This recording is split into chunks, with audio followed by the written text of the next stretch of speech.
So what happens when a Chinese Tai Chi master challenges Mike Tyson to a boxing match?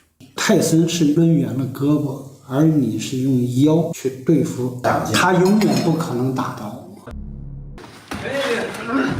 身体这个关节是相对薄弱的。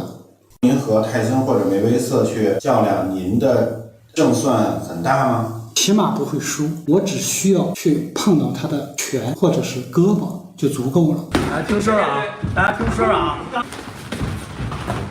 起码不会输。看看古师傅啊，要看看啊，看古师傅能咱们坚持一下。他永远不可能打到。我听古师傅的啊。对，别打，别打，别打，别打，别打。起码不会输。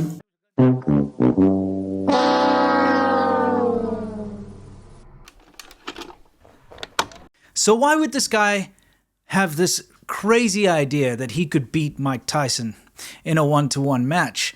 Well, I was kind of confused. I'm pretty sure you guys are confused as to why this guy would have this ridiculous idea. So I got a Chinese martial arts expert to come and talk to us. So everybody, I'd like you to meet my friend. You may know him. His name is Byron. He's an absolute master at wushu and kung fu and everything that's got to do with Chinese martial arts. I mean, you'll find out through this conversation. But today, we're talking about this absolutely ridiculous situation where a Tai Chi master challenged Mike Tyson. Before we discuss this ridiculous situation, a quick word from today's sponsor. Wouldn't it be nice to trick somebody who thinks you're going to be somewhere into believing you're somewhere else? Well, that's what a VPN does. When you've got a cybercriminal who's out to get you, he's expecting you to be at a certain IP address. But your VPN masks your IP address and puts you elsewhere, in a different country even. I don't use the internet anymore without a VPN, and my VPN of choice is Surfshark. It's a fantastic way to give yourself peace of mind and that little bit of internet security that we all need. But not only that, it helps you with things like discriminatory price gouging. If you set your server to a different country, you'll find out that you can actually get deals like flights and rent-a-cars cheaper than if you were to order them from your own country. It's weird that way. Surfshark VPN is awesome though.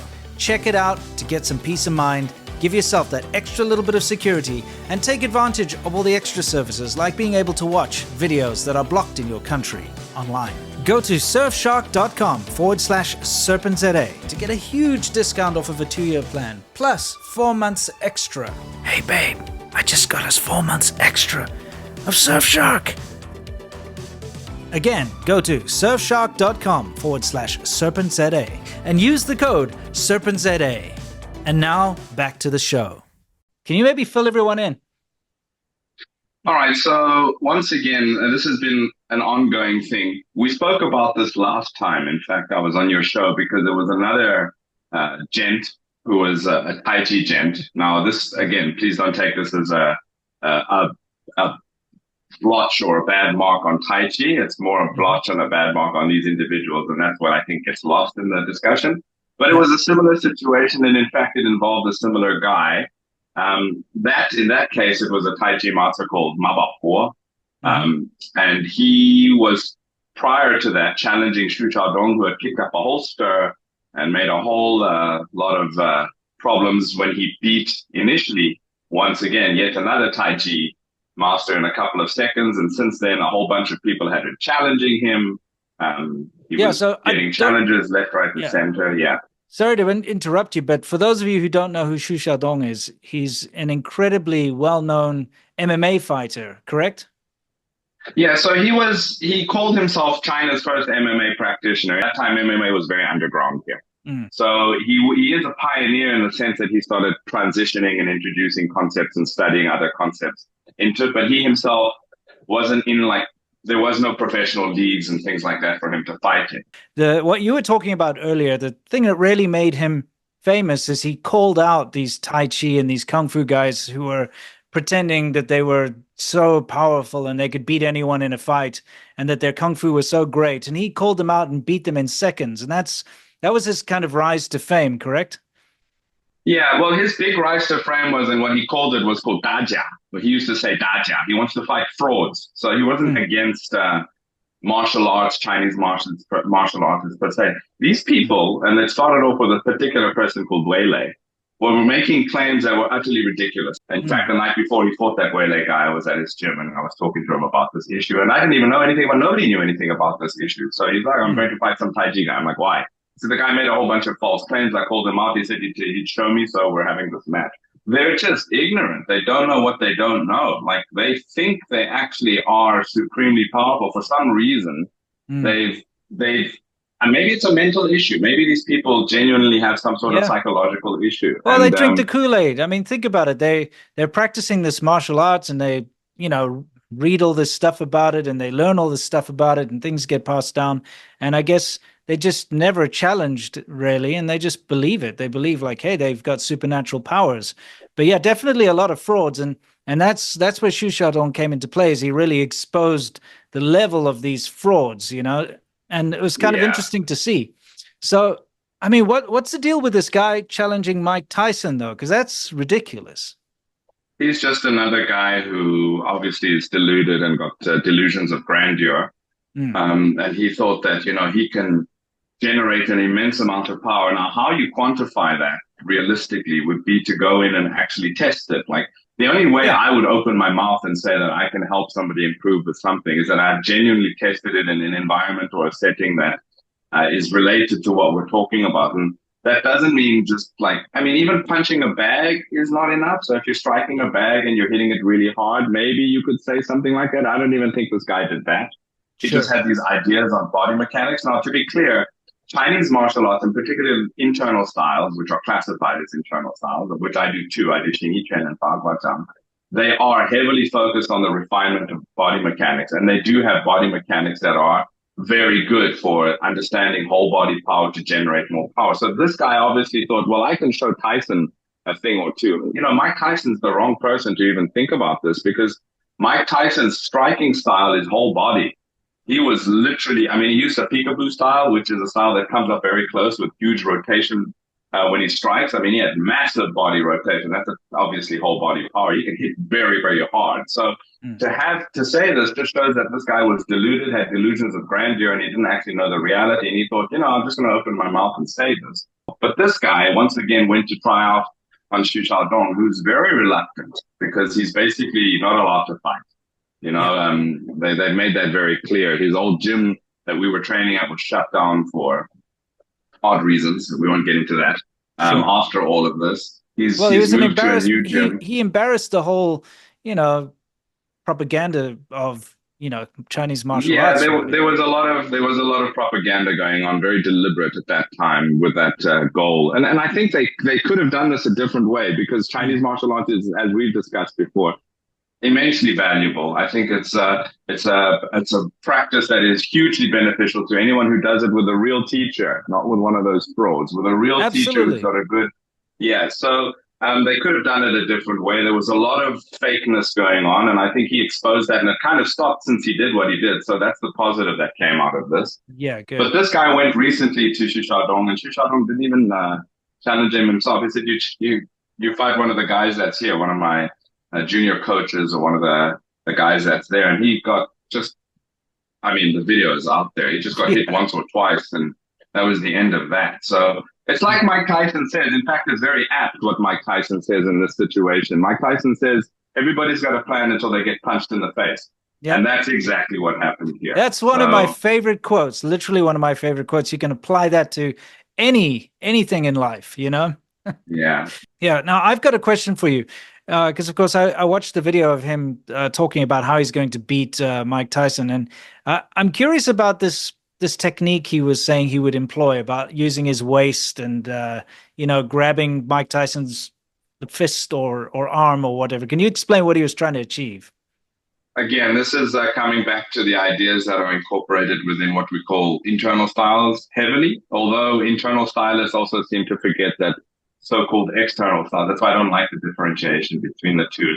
But anyway, refinement of martial arts requires you to use your body in the most efficient, holistic manner as one unit. In other words, driving from your foot, torquing your knee, twisting your waist. That's a big thing in Chinese martial arts, to generate the motion that travels up, creating a a continuous whole body action to utilize your waist to strike, as opposed to just using your arms. Yeah. Now, beginners in any martial art have a tough time not just using the extremity or the limb alone when they're trying to strike, and it just becomes something very robotic, utilizing the power that you can generate with your shoulder, your upper back, and your arm itself. When you add to that the motion of your whole body, which is heavily reliant on the motion and twisting of your waist, you generate a lot more power. And this is a key concept in these styles, including Tai Chi, Shin, and Bagua. And it's something that you constantly try to refine. Now, what has become a type of a meme in Chinese martial arts is that they kind of sometimes try to think that they're the only ones who do this.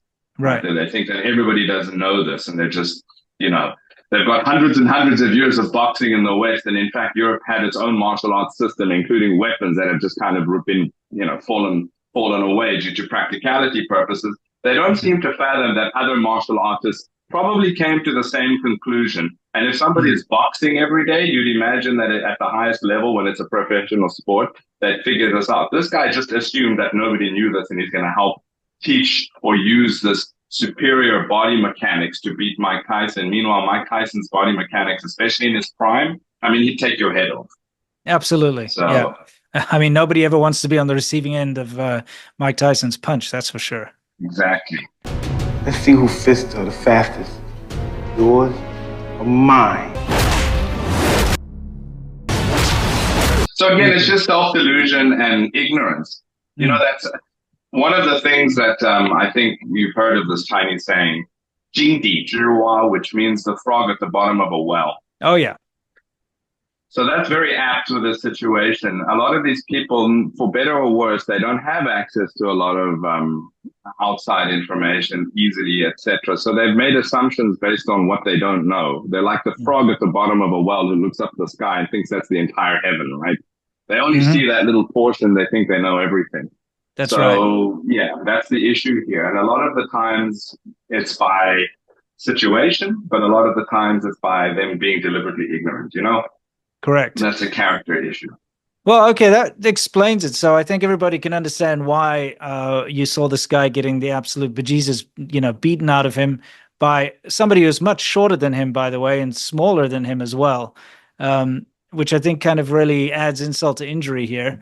But and that guy wasn't high level who fought him. It's not like they got some top tier guy. I know that guy. He's pretty clanky and awkward. Anyway. So it explains it. So he put out this kind of challenge saying he could beat Tyson, and then he went to Xu Xiaodong, and Xu Xiaodong said, okay, well, how about you just fight one of my, trainers over here type thing. That's kind of how it went down, right? Yeah, and to be honest, that's how it used to go down in his gym a lot, even before the whole thing, because it wasn't the first time that there were challenge matches. He was getting it throughout his life. I got you. And a lot of the times they'd come into the gym like, I want to fight you, and Xu Xiaodong was like, you don't really want to fight me. Just fight one of my instructors here, all right? Let's see how you do against him. And if you give him a hard time, sure, then you can challenge me. But and then he'd ask them the next question, what rules do you want to use? Because that's the other complaint people have. Like, I couldn't do this killer technique, touching this point and punching him in the groin and poking his eyes. And a lot of them would say, all rules. Like, you kicking the groin and everything, yes. And she said, would be fine. You want to wear gloves or no gloves? Sometimes you'd say, let's just put on MMA gloves. You can still grab just for safety so you don't get cut. And that's how it used to go down a lot of the time. I must say he was very more mild-mannered, though, in this latest interaction. It seemed to be that the follow-up, they sat and they had a productive discussion and they were very cordial. There wasn't this animosity and, I hate this style and you guys are all the same kind of rhetoric going on. That's good. I think maybe he's learned something. Maybe that's what I was going to say. Valuable lessons. I'm sure valuable lessons were learned. Now, I just want to quickly segue a little away from this. And you're the one person I know. I've known you since South Africa. That's where we met. So I've known you for pretty much my entire adult life. Probably since I was about 20 or something around there, 19, 20, I can't remember. We were young. Yeah, super young. And I remember you've always dedicated your life to martial arts, specifically Chinese martial arts. And as far as I know, you're one of the top experts in this field, and that's just from my own personal experience. So I'm curious, if any of my audience wanted to get into Chinese martial arts, because let's be honest, they're not really the most popular of the martial arts. If you go around, you see a lot of taekwondo, you see karate, you see, that judo, that type of thing. You don't really see a lot of the Chinese martial arts. If people are interested, how can they find out about it? Well, if you wanted to get some information and introductions to Chinese martial arts in general, I mean, I've run a YouTube channel for quite a few years now called Shin Martial Culture. The goal of my channel initially was to spread interesting information that is not really out there about Chinese martial arts, to get people introductions to the concepts and the practices. But over and above that, I released a series of introductory practice lessons on the styles that I practice, namely Xing and Baguazhang. And I released a series of 10-minute primers, literally the core foundational practices of each that you could follow and learn from that to get you into either of the styles. That's and awesome. then from that it grew into, I grew a full online learning program, which is called the Huajin Online Learning Program. Well, then it's been growing for 4 years. There's almost 200 lessons that I've got in the program to date. And there's, every week there's a new lesson. Additionally, I actually, for the last 10 years, it was part of my training with my teacher. He would always, when he taught me, he would repeat the classics, like the classical text, or Chuanfu, that we call it in Chinese martial arts, like martial manuals and classics. We have a corpus of texts that all the styles of Xing Quan, for example, and Baguazhang agree on as being the classical corpus of the style, irrespective of lineage. And for Xing Quan specifically, over the years, my teacher would recite these and explain them to me. He's an older generation, legitimate lineage holder. He's a very good teacher. So I mean, he had a lot of these memorized or taught. He would just recite them, which is how this was taught classically. And I would write down notes, and then, I'd get copies of them from him, and I'd sit and try to translate them and try to understand them, and then write my notes about what they meant over the years through his teaching and through my training and through my own understanding. That over 10 years or more, this just became a book. And, this is the book here, actually, that I finished writing last year. I published it, and it's called Dragon Body Tiger Spirit. Now, what's in here? The subheading is the translation and explanation of the classic text of Xing Quan. It's the classic corpus of the art, the texts that are the foundational texts.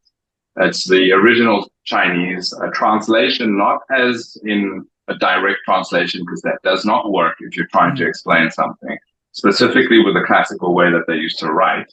And then an explanation, and that's the main part of it. It's one thing to translate; it's another thing to explain to people what it means. Yeah, what you're doing with this book is you're really preserving a sort of what do they call that? That intangible cultural heritage, except it's tangible now. You can read it in a book, because this kind of stuff is actually very hard to come by unless you go and study under a master, or it's your shifu. You need to go there and experience it. So I think this is an incredibly valuable book you've written here. Well, thanks. It's not that, the issue is that it's not even an issue of simply learning with someone. A lot of people repeat these texts. I've met a lot of teachers who repeat these texts but don't understand what they mean, or couldn't explain them in a way that has any meaning to your training and practice. I was lucky with my teacher that he was able to explain them. And then, of course, he just gives you the food, let's just call it like that, which is the knowledge. You still have to digest it. And that digestion period leads to you understanding things in the reality of your experiences and practice in your own body. And that's also what my explanation portion of. I mean, often the Chinese text might be this long of one particular poem or verse. My translation would be a page, but then the explanation could be 12, 15 pages, so you can actually understand what's in there. Because these texts weren't made for outsiders. These texts were made for teachers to give to their students so they could preserve concepts that they had already been taught. So it's not an introduction. A lot of the time the information is dense because it's just about reminding you. So that doesn't help anybody who doesn't understand what this means. You need an explanation. And it used to come by mouth. That used to come by mouth through training. So, I'm trying to do my piece.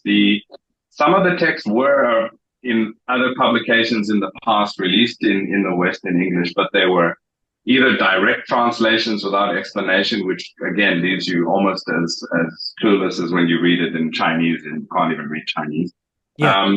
And secondly, a lot of the translators weren't martial artists. So a lot of martial artists who were so passionate in the older times about these arts wanted these texts translated, but they themselves didn't speak Chinese.